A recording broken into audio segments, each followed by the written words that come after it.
Рахмат. Менде biraz мыйзамга тиешеси жок, бирок сиздин тармагыңыз боюнча суроо.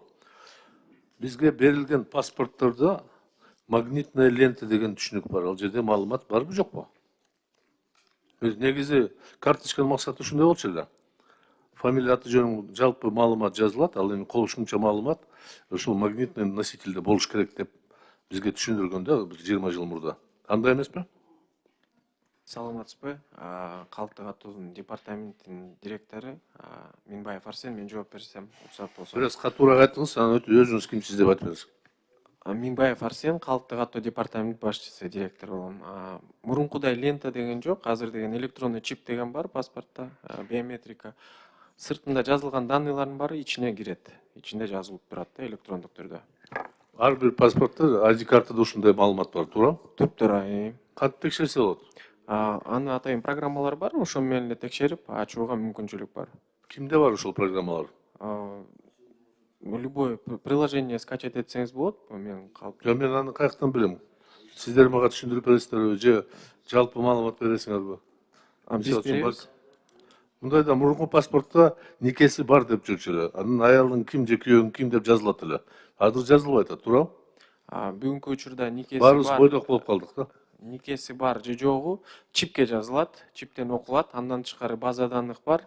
Ошол базадан доступ бүт мамлекеттик органдарга берилет. Улутчу. Бардык паспорттордо жазыла улуту. Улут боюнча адамдын каалоосу боюнча көргөзүлсө болот жана көргөзүлбөй деле койсо болот да. Арызына жараша болот. Кандай адамдын каалоосу боюнча? Паспорттун сыртына биз улутумду мен Жок, кечирип койсуң, башка улут болуп туруп, мен кыргыз деп жазып койсоңорбу. жок, өзүнүн улутун Жок, кантип билесиңер өзүнүн улуту кандай? өзүнүн улуту Атасы кыргыз болсо кыргыз да. өзүнүн улуту туулгандыгы тууралуу күбөлүк аркылуу тактайбыз. Жок, получается, силер сөзгө ишенесиңер, туурабы? Жок, биз туулган тууралуу күбөлүктү карайбыз. Ошол жактан ата энесинин улутун каралып, анан улуту такталат да. Жок, кандай? Өз каалоосу менен деп атасыз. Жок, паспортко көргөзүлөт деп атам, каалоосу менен. Эгер паспорттун сыртына жазып коюңуздар, мен кыргызмын же орусмун деп жазганга макулмун десе, биз көргөзүп жазып беребиз. Жок, мен каршымын десе, паспорттун сыртында улуту жазылбай деле кое берет. Бирок чиптин ичинде маалымат сөзсүз түрдө сакталат да. Жок, чиптин ичинде бар болгону менен чипти мен каяка ушу внутренний документ менен каяка барып чипти окуйт.